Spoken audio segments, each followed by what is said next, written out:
ಇಬ್ಬರು ಸಾಕು, ಉಳಿದವ್ರಿಗೆ ಕೂತ್ಕೊಂಡು ಇಬ್ಬರು ಸಾಕು.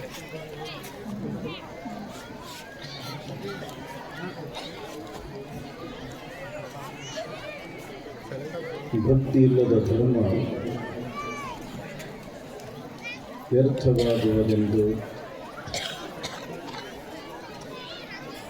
ಭಕ್ತಿತ್ರಯವ ಕಲಿಸಿ ಮುಕ್ತನೆನಿಸಿ ಮುಕ್ತಿ ಪದವಿಗೆ ಸಂದ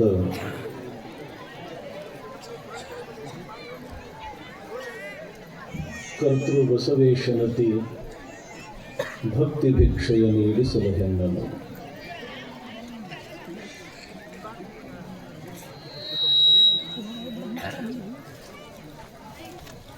ಪ್ರಥಮದಲ್ಲಿ ಮಹಾಮಾನವತಾವಾದಿ ವಿಶ್ವಗುರು ವಿಶ್ವವಂದ್ಯ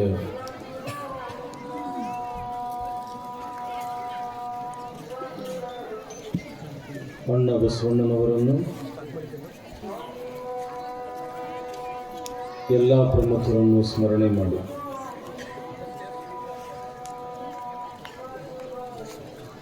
ಆರಾಧ್ಯ ಗುರುದೇವರಾದ ಹಾನಗಲ್ಲ ಗುರುಕುಮಾರ ಶಿವಯೋಗಿಗಳ ಶ್ರೀಚರಣಗಳನ್ನು ಮಸ್ತಕದ ಮೇಲೆ ಧರಿಸಿ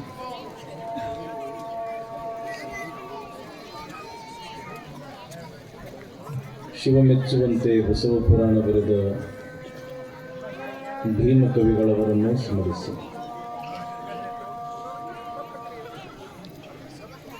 ಈ ನಾಡನ್ನು ಪವಿತ್ರಗೊಳಿಸಿರತಕ್ಕಂಥ ಮಹಾನ್ ತಪಸ್ವಿ ಶ್ರೀ ಗುರು ಶಿವಲಿಂಗೇಶ್ವರರನ್ನು, ಶರಣ ಶಿವಲಿಂಗೇಶ್ವರರನ್ನು, ಶ್ರೀ ಗುರು ಶಾಂತೇಶ್ವರರನ್ನು ಸ್ಮರಣೆ ಮಾಡಿ ಪರಮ ಪವಿತ್ರವಾದ ಸಂಗಮೇಶ್ವರ ಮತ್ತು ಖಂಡೇಶ್ವರ ದೇವಸ್ಥಾನದ ನೂತನ ಮಹಾದ್ವಾರ ಲೋಕಾರ್ಪಣೆ ಶುಭ ಸಂದರ್ಭದಲ್ಲಿ ಬಸವ ಪುರಾಣ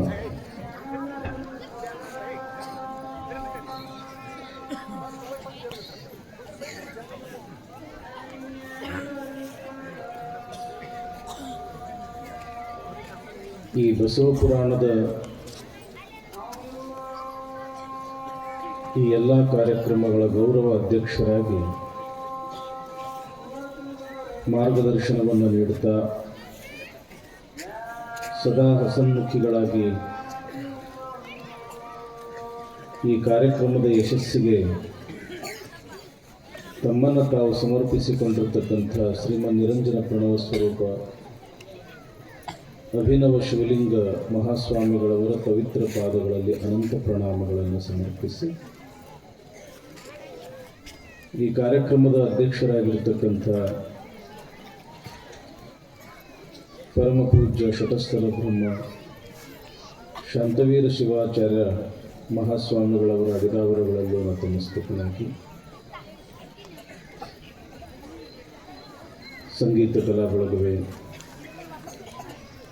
ಊರಿನ ಎಲ್ಲ ಗುರು ಹಿರಿಯರೇ,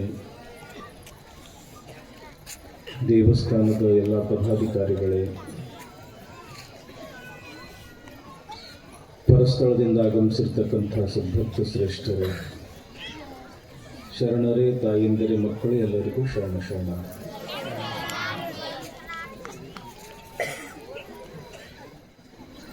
ತಮ್ಮ ಉಳಿದಿದ್ದ ಕೆಲಸ ಹಿಂದೆ ಕಡೆ ಮಾಡಕತ್ತಿರ್ತ ಉಳಿದಿದ್ದು ಹಿಂದೆ ಕಡೆ ಮಾಡಕ್ಕೆ ಕುಂತ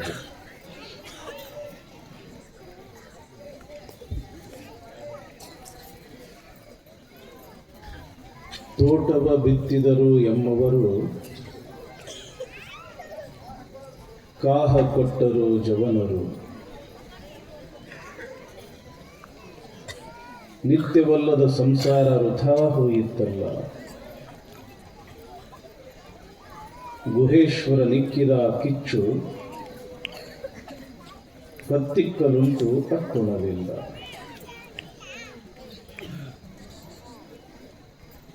ಅಲ್ಲಮ ಪ್ರಭುದೇವರ ಬೆಡಗಿನ ವಚನ.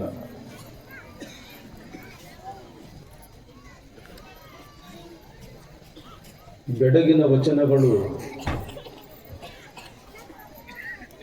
ತನ್ನದೇ ಆಗಿರತಕ್ಕಂಥ ಸೌಂದರ್ಯವನ್ನು ಒಳಗೊಂಡಿರತಕ್ಕಂಥ ವಚನಗಳು.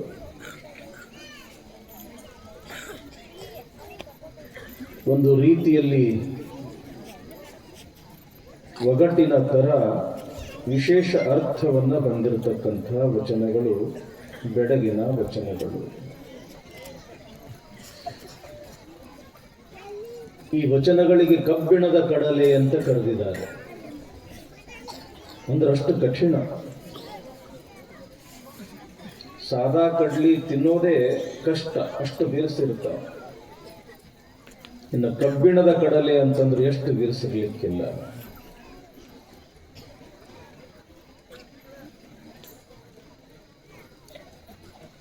ಪ್ರಾಥಮಿಕ ಹಂತದಲ್ಲಿ ಇದು ಕಬ್ಬಿಣದ ಕಡಲೆ ಅನಿಸಿದರೂ ಕೂಡ ಇವನ್ನ ತಿಳ್ಕೊಂತ ಹೋದ್ವಿ ಅಂತಂದ್ರೆ ಇದು ನೀರು ಕುಡಿದಷ್ಟೇ ಸುಲಭ. ಬಾಳೆಹಣ್ಣಿನ ಹಾಗೆ ಅತ್ಯಂತ ಮೃದುವಾಗಿ ಇರತಕ್ಕಂಥದ್ದು.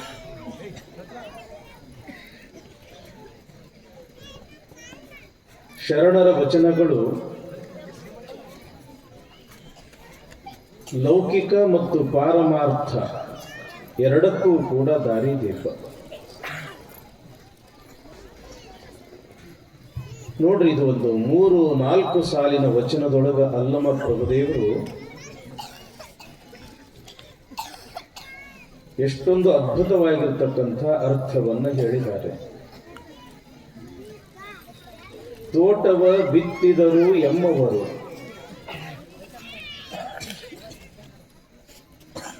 ಈ ಪ್ರಪಂಚ, ಈ ವಿಶ್ವ ಅನ್ನೋದು ಒಂದು ಸುಂದರವಾಗಿರ್ತಕ್ಕಂಥ ತೋಟ. ಒಂದು ಹೊಲ ಅದ ಅಂದ ಬಳಕ ಅದಕ್ಕೆ ಒಬ್ಬರು ಮಾಲೀಕರು ಇರಬೇಕಲ್ಲ.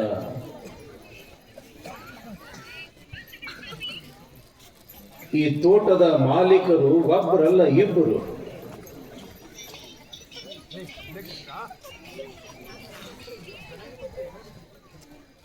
ಅವರು ಯಾರು ಅಂತಂದ್ರೆ ಸರ್ವಮೂಲರಾಗಿರತಕ್ಕಂಥ ಶಿವ ಮತ್ತು ಶಕ್ತಿ. ಅದನ್ನ ಸಾಮಾನ್ಯವಾಗಿ ಪ್ರಕೃತಿ ಮತ್ತು ಪುರುಷ ಅಂತ ಕರೀತಾರೆ. ಈ ಶಿವ ಮತ್ತು ಶಕ್ತಿ ಹೆಂಗ ಅದಾರ ಅಂತಂದ್ರ ಇವರು ಅಭಿನ್ನ. ಶಿವ ಬಿಟ್ಟು ಶಕ್ತಿ ಇಲ್ಲ, ಶಕ್ತಿ ಬಿಟ್ಟು ಶಿವ ಇಲ್ಲ. ನಿಮ್ಮ ಮದುವೆ ಆತು ಅಂತಂದ್ರೆ ಗಂಡ ಬಿಟ್ಟು ಹೆಂಡತಿ ಇಲ್ಲ, ಹೆಂಡತಿ ಬಿಟ್ಟು ಗಂಡ ಇಲ್ಲ.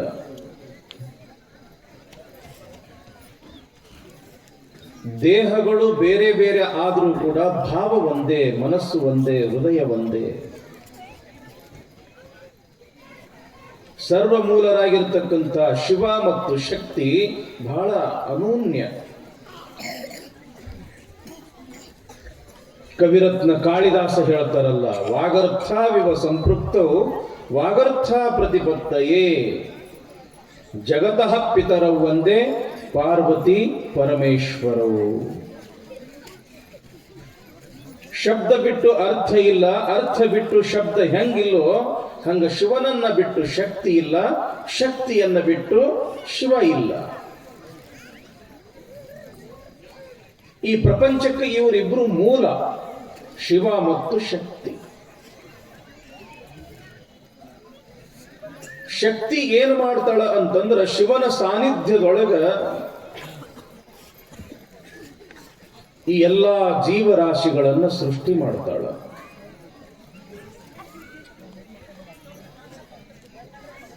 ಯಾವಾಗ ಈ ದೇಹಗಳನ್ನ ಸೃಷ್ಟಿ ಮಾಡ್ತಾಳ ಶಕ್ತಿ, ಆವಾಗ ಶಿವ ಏನು ಮಾಡ್ತಾನಂತಂದ್ರ ಆ ದೇಹದೊಳಗ ಒಂದು ದೀಪ ಇಟ್ಟು ಈ ಪ್ರಪಂಚಕ್ಕೆ ಕಳಿಸ್ತಾನೆ. ಶಕ್ತಿ ದೇಹಗಳನ್ನು ನಿರ್ಮಾಣ ಮಾಡಿದ್ರೆ ಶಿವ ಏನು ಮಾಡ್ದ, ಒಳಗಡೆ ಒಂದು ಜ್ಯೋತಿ ಇಟ್ಟು ಕಳಿಸಿದ, ಒಂದು ಬೆಳಕು ಇಟ್ಟು ಕಳಿಸಿದ. ತೋಟವ ಬಿತ್ತಿದರು ಎಮ್ಮವರು. ಕಾಹ ಕೊಟ್ಟರು ಜವನರು. ಕಾಹ ಕೊಡುವುದು ಅಂತ ಹೇಳಿ ಕರೀತಾರೆ. ಬಹುತೇಕ ನಮ್ಮ ಈ ಗ್ರಾಮ್ಯ ಭಾಷೆದೊಳಗೆ ಕಾವು ಕೊಡುವುದು ಅಂತ ಕರೀತಾರೆ. ಒಂದು ಪಕ್ಷಿ ತತ್ತಿ ಇಡುತ್ತದ. ತತ್ತಿ ಇಟ್ಟು ಏನ್ ಮಾಡ್ತದ? ಅದು ಅದರ ಮೇಲೆ ಕುಂಡಿರ್ತದ. ತನ್ನ ಬೆಚ್ಚಗಿನ ದೇಹದ ಸ್ಪರ್ಶ ಆ ತತ್ತಿಗೆ ಕೊಟ್ಟು ಆ ತತ್ತಿಯಲ್ಲಿ ಏನು ಆ ಜೀವ ಬೆಳೀತದಲ್ಲ, ಆ ಬೆಳೆಯಲಿಕ್ಕೆ ಸಹಕಾರ ಮಾಡ್ತಕ್ಕಂಥದ್ದೇ ಆ ಪಕ್ಷಿಯ ದೇಹದ ಒಂದು ಕಾವ. ಅದಕ್ಕೆ ಕಾಹ ಕೊಟ್ಟರು ಜವನರು. ಕಾಹ ಕೊಡುವುದು ಅಂತಂದ್ರೇನು? ತನ್ನ ಅಧೀನದೊಳಗೆ ಇಟ್ಕೊಳ್ಳುವುದು, ತನ್ನ ಅಧೀನಕ್ಕೆ ಪಡ್ಕೊಳ್ಳುವುದು. ಶಕ್ತಿ ದೇಹಗಳನ್ನು ನಿರ್ಮಾಣ ಮಾಡಿದಳು. ಆ ದೇಹದೊಳಗೆ ಒಂದು ಜ್ಯೋತಿಯನ್ನ ಇಟ್ಟು ಪರಮಾತ್ಮ ಕಳಿಸಿದ ನಂತರ ಈ ದೇಹಗಳನ್ನ ಯಾರು ತಮ್ಮ ಅಧೀನದೊಳಗೆ ತಗೊಂಡ್ರು ಅಂತಂದ್ರ ಕಾಲ ಮತ್ತು ಕರ್ಮ. ಬಹಳ ಸೂಕ್ಷ್ಮವಾಗಿರತಕ್ಕಂಥ ವಿಚಾರ, ಬಹಳ ಆಳವಾಗಿರತಕ್ಕಂಥ ವಿಚಾರ. ಲಕ್ಷ್ಯ ಕೊಟ್ಟು ಕೇಳಿದ್ರಿ ಅಂತಂದ್ರ ಈ ಸೃಷ್ಟಿ ಹೆಂಗ ನಿರ್ಮಾಣ ಆತು, ಯಾರ ನಿರ್ಮಾಣ ಮಾಡಿದ್ರು, ಈ ದೇಹಗಳನ್ನ ಯಾರು ನಿರ್ಮಾಣ ಮಾಡಿದ್ರು, ಒಳಗ ಆತ್ಮ ಎಂಬತಕ್ಕಂಥ ಜ್ಯೋತಿಯನ್ನ ಯಾರು ಇಟ್ಟ ನಂತರ ನಾವು ಯಾರ ಅಧೀನ ಆಗಿ ನಾವು ಹೆಂಗ ಮಾಡಕತ್ತೀವಿ, ಹೆಂಗ ಇರಾಕತ್ತೀವಿ ಅನ್ನೋದನ್ನ ಬಹಳ ಸೂಕ್ಷ್ಮವಾಗಿ ತಿಳಿಸ್ತಾರ ಅಲ್ಲಮ ಪ್ರಭುದೇವರು. ಯಾವಾಗ ಈ ದೇಹಗಳ ನಿರ್ಮಾಣ ಆಯ್ತೋ ಆವಾಗ ಇಬ್ರು ಈ ಎಲ್ಲಾ ದೇಹಗಳನ್ನ ತಮ್ಮ ಅಧೀನದೊಳಗೆ ತಗೊಂಡ್ರು.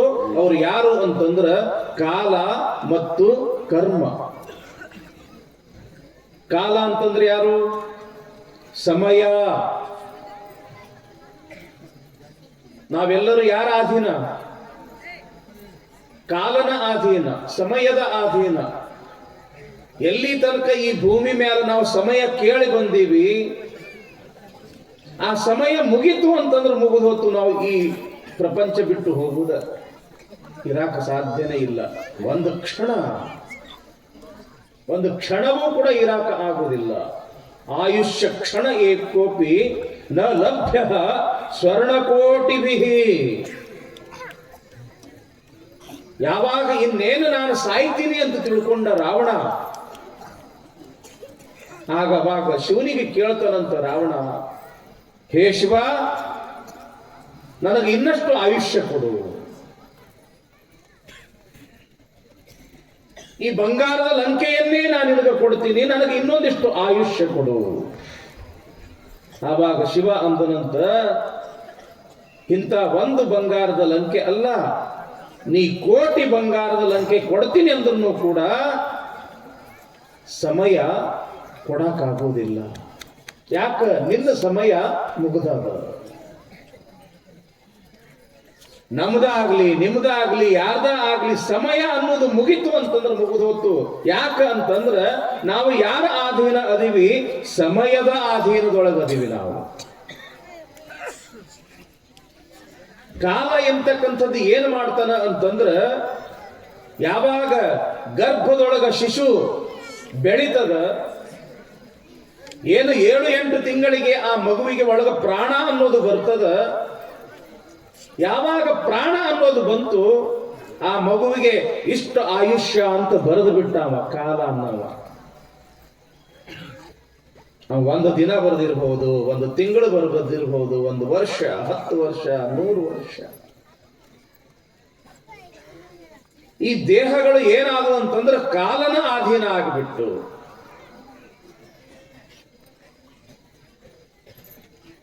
ಒಂದು ಕಾಲ, ಇನ್ನೊಂದು ಕರ್ಮ.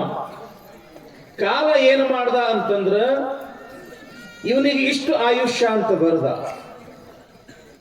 ಕರ್ಮ ಏನು ಮಾಡ್ದ ಅಂತಂದ್ರ ಇವನಿಗೆ ಇಷ್ಟೇ ಸುಖ, ಇಷ್ಟೇ ದುಃಖ.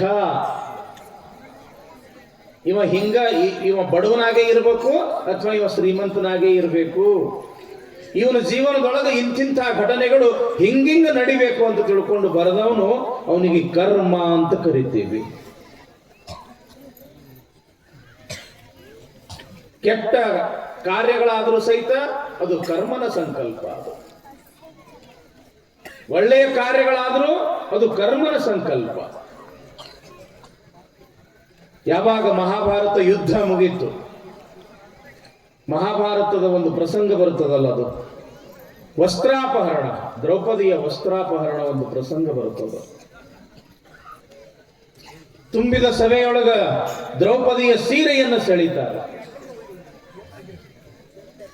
ಆ ದಿವಸ ರಾತ್ರಿ ಕೌರವರ ಗುರು ಆಗಿರತಕ್ಕಂಥ ಕೃಪಾಚಾರ್ಯ ತನ್ನ ಶಿಷ್ಯನಾಗಿರ್ತಕ್ಕಂಥ ದುರ್ಯೋಧನನನ್ನ ಕರಿಯಾಕ ಕಳಿಸ್ತಾರೆ. ದುರ್ಯೋಧನ ಬಂದ, ಗುರುವಿಗೆ ನಮಸ್ಕಾರ ಮಾಡ್ದ. ಕೃಪಾಚಾರ್ಯರಿಗೆ ಕಣ್ಣು ಕಾಣಿಸ್ತಿರ್ಲಿಲ್ಲ, ಕುರುಡ್ರು. ನಾನು ಬಂದಿನ್ರಿ ಅಂತ ಹೇಳಂದ ದುರ್ಯೋಧನ. ಏನೋ ದುರ್ಯೋಧನ, ಎಂಥ ತಪ್ಪು ಕೆಲಸ ಮಾಡಿದ್ವಿ ಇವತ್ತು. ಅಣ್ಣನ ಹೆಂಡತಿ ಅಂತಂದ್ರೆ ತಾಯಿಗೆ ಸಮಾನ. ಅಂತ ತಾಯಿಗೆ ಸಮಾನಳಾಗಿರ್ತಕ್ಕಂಥ ದ್ರೌಪದಿಯನ್ನ ತುಂಬಿದ ಸಭೆಯೊಳಗ ಎಳೆದು ತಂದು ಆಕೆಯ ಸೀರೆಯನ್ನು ಸೆಳೆಸಿ ಅವಮಾನ ಮಾಡಿದೆಯಲ್ಲೋ ನೀನು. ನೀ ನನ್ನ ಶಿಷ್ಯ, ನನ್ನಲ್ಲಿ ಇರ್ತಕ್ಕಂಥ ಎಲ್ಲಾ ವಿದ್ಯೆಯನ್ನು ನಾನು ನಿನಗೆ ಕಲಿಸೀನಿ. ಯಾವುದು ಧರ್ಮ, ಯಾವುದು ಅಧರ್ಮ, ಯಾವುದು ಒಳ್ಳೆಯದು, ಯಾವುದು ತಪ್ಪುದು ಅಷ್ಟು ಗೊತ್ತಾಗುವುದಿಲ್ಲ ನಿನಗೆ. ಒಂದು ಧರ್ಮ ಅನ್ನೋದು ಗೊತ್ತಾಗ್ಲಿಲ್ಲ, ಅಧರ್ಮ ಅನ್ನೋದು ಗೊತ್ತಾಗ್ಲಿಲ್ಲ. ಆ ದ್ರೌಪದಿಯ ಸೀರೆಯನ್ನು ಸೆಳೆಸಿ ಅವಮಾನ ಮಾಡದಿಯಲ್ಲೋ ಹುಚ್ಚ ಅಂತ ತಿಳ್ಕೊಂಡು ಕೃಪಾಚಾರ್ಯರು ದುರ್ಯೋಧನನಿಗೆ ಬೈದಾಗ ದುರ್ಯೋಧನ ಒಂದು ಮಾತು ಅಂತನ, ಎಂಥ ಮಾತದು, ಎಂಥ ಅದ್ಭುತ ಮಾತದು. ಗುರುಗಳೇ, ಜಾನಾಮಿ ಧರ್ಮಂ ನಚಮೇ ಪ್ರವೃತ್ತಿ, ಜಾನಾಮ್ಯ ಧರ್ಮಂ ನಚಮೇ ನಿವೃತ್ತಿ, ಕೇನಾಪಿ ದೇವೇನ ಹೃದಯ ಸ್ಥಿತೇನ ಯಥಾ ನಿಯುಕ್ತೋಸ್ಮಿ ತಥಾ ಕರೋಮಿ. ಗುರುಗಳೇ, ನನಗೆ ಯಾವುದು ಧರ್ಮ ಅನ್ನೋದು ಗೊತ್ತದ, ಯಾವುದು ಅಧರ್ಮ ಅನ್ನೋದು ಕೂಡ ಗೊತ್ತದ. ತಾಯಿಗೆ ಸಮಾನಳಾಗಿರ್ತಕ್ಕಂಥ ದ್ರೌಪದಿಯನ್ನ ತುಂಬಿದ ಸಭೆಯೊಳಗೆ ಕರೆದು ತಂದು ಸೀರೆಯನ್ನ ಸೆಳೆಸಿ ಅವಮಾನ ಮಾಡಿದ್ದು ಅದು ತಪ್ಪು ಅನ್ನೋದು ನನಗೆ ಗೊತ್ತದ. ಆದ್ರೆ ನಾ ಏನ್ ಮಾಡ್ಲಿ, ನನ್ನ ಕೈಯಾಗ ಏನದ?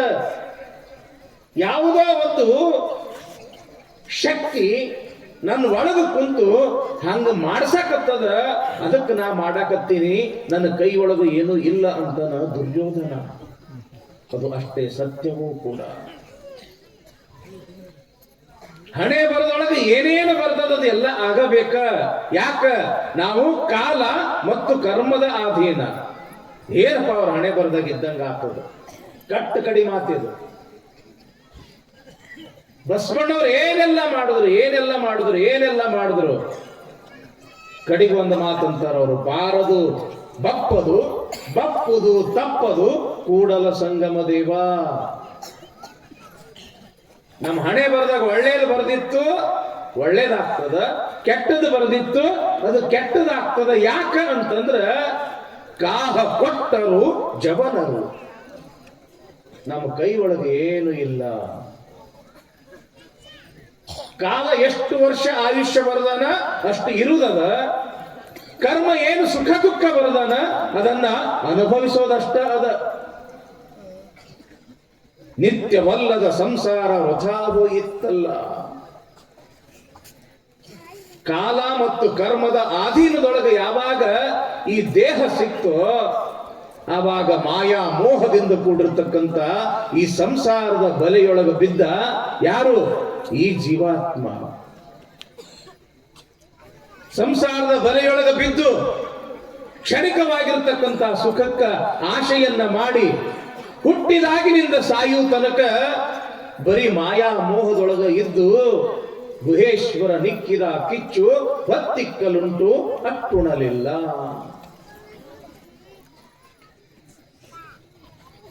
ಕೇವಲ ಸಂಸಾರದ ಮಾಯಾಮೋಹದೊಳಗೆ ಇದ್ದು ಹೋಗಕ ಈ ಜೀವ ಈ ಭೂಮಿ ಮೇಲೆ ಬಂದಿಲ್ಲ. ಯಾವಾಗ ಶಕ್ತಿ ಈ ದೇಹಗಳನ್ನು ನಿರ್ಮಾಣ ಮಾಡಿದಳು, ಅವಾಗ ಏನ್ ಮಾಡಿದ್ದ ಶಿವ? ನಮ್ಮ ಒಳಗ ಒಂದು ಬೆಳಕು ಇಟ್ಟು ಕಳಿಸಿದ್ದ, ಒಂದು ಜ್ಯೋತಿ ಇಟ್ಟು ಕಳಿಸಿದ್ದ, ಜ್ಞಾನ ಅನ್ನೋ ದೀವಿಗೆಯನ್ನು ಇಟ್ಟು ಕಳಿಸಿದ್ದ. ಆದ್ರೆ ಮನುಷ್ಯ ಏನು ಮಾಡ್ದ ಅಂತಂದ್ರ, ಆಸ್ತಿ ಅಂತಸ್ತು, ಗಂಡ ಹೆಂಡತಿ ಮಕ್ಕಳು, ಮಾಯಾ ಮೋಹ, ಈ ಮೋಹದೊಳಗ ಬಿದ್ದು ಪರಮಾತ್ಮ ನನ್ನ ಒಳಗೊಂದು ಜ್ಯೋತಿ ಇಟ್ಟು ಕಳಿಸನಲ್ಲಪ್ಪ. ಆ ಜ್ಯೋತಿಯನ್ನು ನಾನು ಬೆಳಗಿಸ್ಕೋಬೇಕು. ಆ ಜ್ಞಾನವನ್ನ ಬೆಳಗಿಸ್ಕೊಂಡು ಅನುಭವ ದಡಗಿಯ ಮಾಡಿ ಅದಕ್ಕೆ ಅನುಭಾವಿಗಳು ಬಂದು ನೀವೆಲ್ಲ ಕೂಡಿ ಅದನ್ನ ಬೆಳಗಿಸ್ಕೊಂಡು ನಾವೆಲ್ಲರೂ ಜ್ಞಾನವನ್ನ ಸಂಪಾದನೆಯನ್ನ ಮಾಡಿಕೊಂಡು ಆ ಜ್ಞಾನದ ಬಲದಿಂದ ನಾವು ಪರಮಾತ್ಮನನ್ನ ಕೂಡಬೇಕು ಎಂಬತಕ್ಕಂಥದ್ದನ್ನ ಈ ದೇಹಗಳು ಈ ಜೀವಾತ್ಮರೆಲ್ಲ ಮರೆತು ಬಿಟ್ರಲ್ಲ ಅಂತ ತಿಳ್ಕೊಂಡು ಅಲ್ಲಮ ಪ್ರಭುದೇವರೇ ಹೇಳ್ತಾರೆ, ನಿತ್ಯವಲ್ಲದ ಸಂಸಾರ ವೃಥಾ ಹೋಯಿತ್ತಲ್ಲ. ಹೆಂಗ ಬತ್ತು ಹಂಗ ಹೋಗ್ಬಿಡ್ತು ಈ ಶರೀರ. ಈ ಭೂಮಿಗೆ ಬಂದಿದ್ದು ಹೆಂಗ ಬಂದಿತ್ತು ಹಂಗ ಹೋಗಕ್ಕಲ್ಲ. ಏನಾದರೂ ಕೂಡ ಜ್ಞಾನವನ್ನ ಸಂಪಾದನೆ ಮಾಡಿಕೊಂಡು ಪುಣ್ಯವನ್ನ ಸಂಪಾದನೆ ಮಾಡಿಕೊಂಡು ಹೋಗಾಕ ಈ ಶರೀರ ಈ ಭೂಮಿ ಮೇಲೆ ಬಂದದ. ಒಂದು ಕಥೆ ಹೇಳಿ ನಿಮಗ. ಒಬ್ಬ ಕಳ್ಳ ಕುದುರೆ ಕದ್ದ.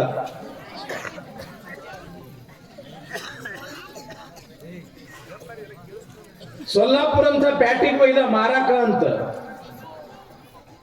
ಅಗ್ದಿ ಪಂಚಕಲ್ಯಾಣಿ ಕುದುರೆ ಅದು. ರಾಜ ಮಹಾರಾಜರು ಉಪಯೋಗ ಮಾಡತಕ್ಕಂತಹ ಕುದುರೆ. ಆ ಕುದುರೆ ನೋಡಿ ಏನು ಕಿಮ್ಮತ್ತಿನ ಕುದುರೆ ಅದ, ನಾ ತಗೋಬೇಕು ನೀ ತಗೋಬೇಕು ಅಂತ ತಿಳ್ಕೊಂಡು ಹಂಗ ಬರ್ತಿದ್ರು. ಏನೋ ತಮ್ಮ ಕುದುರೆ ಕಿಮ್ಮತ್ತೇನು. ಇವ ಕುದುರೆ ಕಟ್ಟಿದ್ರೆ ಕುದುರೆ ಕಿಮ್ಮತ್ತು ಗೊತ್ತಾಗ್ತಿತ್ತು. ಕಾಣಿವ ಕದ್ದು ತಂದಾನ ಕುದುರೆ ಕಿಮ್ಮತ್ತು ಇವನಿಗೇನು ಗೊತ್ತ? ನೀವ ಹೇಳ್ರಿ ಒಂದು ಮಾತ. ಮೊದಲನೇ ಗಿರಾಕಿ ಕೇಳ್ತು, ನಾ ಇದಕ್ಕೆ 1,00,000 ರೂಪಾಯಿ ಕೊಡ್ತೀನಿ. ಹಾಂದ ಇವ ಕಳ್ಳ. ಮೊದಲನೇ ಗಿರಾಕಿನೇ 1,00,000 ರೂಪಾಯಿ ಕೇಳ್ತಾನಂತಂದ್ರೆ ಇದ್ರ ಕಿಮ್ಮತ್ ಇನ್ನೂ ಬಹಳ ಹೆಚ್ಚಿಗಿದ್ದಂಗದ. ಕೇಳಿದ್ರು ಸಾಯಂಕಾಲ ತನಕ ಕೇಳಿದ್ರು, 5 ಲಕ್ಷ ತನಕ ಕೇಳಿದ್ರು, ಕೊಡ್ಲಿಲ್ಲ. ಸಾಯಂಕಾಲ 7 ಗಂಟೆ ಆಯ್ತು. ಒಂದು ಗಿರಾಕಿ ಬಂತು, ತಮ್ಮ ಕುದುರೆ ಕಿಮ್ಮತ್ತೇನು? ಇಲ್ಲಿ ತನಕ 5 ಲಕ್ಷ ರೂಪಾಯಿ ಕೇಳ್ಯಾರ, ನಾ 10 ಲಕ್ಷ ರೂಪಾಯಿ ಕೊಡ್ತೀನಿ ಅಂದ. ಓಹೋ ಕೊಡ್ತೀನಿ ಅಂದ. ಯಾವಾಗ 10 ಲಕ್ಷ ರೂಪಾಯಿ ಕೇಳ್ದ, ಕೊಡ್ತೀನಿ ಅಂತ ಹೇಳಂದ ಇವ ಕಳ್ಳ. ಹಾಗಾದ್ರೆ ರೂಪಾಯಿ ಎಲ್ಲ 2 ರೂಪಾಯಿ ಎಲ್ಲ 10 ರೂಪಾಯಿಗೆ 10 ಲಕ್ಷ ರೂಪಾಯಿ ಕೊಡ್ತೀನಿ. ಮತ್ತೆ ಈ ಕುದುರೆ ಕುಂಟತೈತೋ ಕೆಡತೈತೋ ಅನ್ನೋದು ನನಗೆ ಹೆಂಗ್ ಗೊತ್ತಾಗಬೇಕು? ಅದಕ್ಕೆ ಒಂದು ರೌಂಡ್ ಹಿಂಗ ಹೋಗಿ ಹಿಂಗ ಬರ್ತೀನಿ ಅಂದ ಅವ. ಯಾರು ಬೇಡ ಅಂತಾರ ಅಂತ ತಿಳ್ಕೊಂಡು ಲಗಾಮ ಅವನ ಕೈಯಾಗ ಕೊಟ್ಟ. ಬರೋ ತನಕ ಇವ್ ಕಾಲಂದಟ್ಟು ಇಲ್ಲೇ ನೋಡ್ಕೊಂತ ನಿಂದ್ರು ಅಂತ ಹೇಳಿ ಹೇಳ್ದ. ನೋಡ್ಕೊಂತ ನಿಂತ. ತಾಸಾತು, 2 ತಾಸಾತು, 3 ತಾಸಾತು. ಹೋದವ ಬರ್ಲೇ ಇಲ್ಲ. ಒಬ್ಬ ಯಾವನೋ ಬಂದು ಕೇಳ್ದ, ಏನೋ ತಮ್ಮ ಕುದುರೆ ಹೆಂಗ್ ಹೋತು? ಅದು ಹೆಂಗ್ ಬಂದಿತ್ತು ಹಂಗ ಹೋತು. ಅದು ಹೆಂಗ ಬಂದಿತ್ತು ಹಂಗ ಹೋತು. ಈ ಜೀವಾತ್ಮನು ಕೂಡ ಈ ಭೂಮಿಗೆ ಬಂದದ. ಇದು ಹೆಂಗ ಬಂದೈತಿ ಹಂಗ ಹೋಗಾಕ ಬಂದಿಲ್ಲ. ಇಂಥ ಒಂದು ಮಠ ಮಂದಿರ ಕಾರ್ಯಕ್ರಮದೊಳಗೆ ಭಾಗಿಯಾಗಿ ಬಸವಾದಿ ಶಿವಶರಣರ ಮಹಾತ್ಮರ 4 ವಚನಗಳನ್ನ ಕೇಳಿ ತಿಳ್ಕೊಂಡು ಪುಣ್ಯವನ್ನ ಸಂಪಾದನೆ ಮಾಡಿ ಈ ಪ್ರಪಂಚವನ್ನ ಗೆದ್ದು ಹೋಗಾಕ ಈ ಜೀವ ಬಂದೈತೆ ಹೊರತು ಸೋತು ಹೋಗಾಕ ಬಂದಿಲ್ಲ. ಮಾಯಾ ಮೋಹಕ್ಕೆ ಸೋತು ಹೋಗಾಕ ಬಂದಿಲ್ಲ, ಮಾಯಾ ಮೋಹವನ್ನ ಗೆದ್ದು ಹೋಗಾಕ ಬಂದದ. ಅದಕ್ಕಂತರ ಅಲ್ಲಮ ಪ್ರಭುದೇವರು ಗುಹೇಶ್ವರ ನಿಕ್ಕಿದ ಕಿಚ್ಚು ಹೊತ್ತಿಕ್ಕಲುಂಟು ಅಟ್ಟುಣಲಿಲ್ಲ. ಮನ್ಯಾಗ ಅಡಿಗೆ ಮಾಡ್ಕೋಬೇಕಾಗಿತ್ತು ಅಂತಂದ್ರೆ ತಂಗಿ ಎಷ್ಟು ಬೇಕವ ಬೆಂಕಿ? ಒಂದು ಕಡ್ಡಿ ಹಿಂಗ ಗೀರಿದ್ರೆ ಸಾಕು, ಈಟ ಬರ್ತದ. ಅದು ಉರಿ ಕಡ್ಡಿಗೊಂಡು ಎಷ್ಟು ಬರ್ತದ ಉರಿ? ಅದು ಈಟ ಬರ್ತದ. ಆ ಈಟ ಉರಿ ತಗೊಂಡು ಅದನ್ನ ಬೆಳೆಸ್ಕೊಂಡು ಒಂದು ಶೇರ್ ಅಕ್ಕಿ ಅನ್ನನೂ ಮಾಡಬಹುದು, 1 ಕ್ವಿಂಟಲ್ ಅಕ್ಕಿ ಅನ್ನನೂ ಮಾಡಬಹುದು, 100 ಕ್ವಿಂಟಲ್ ಅಕ್ಕಿ ಅನ್ನನೂ ಕೂಡ ಮಾಡಬಹುದು.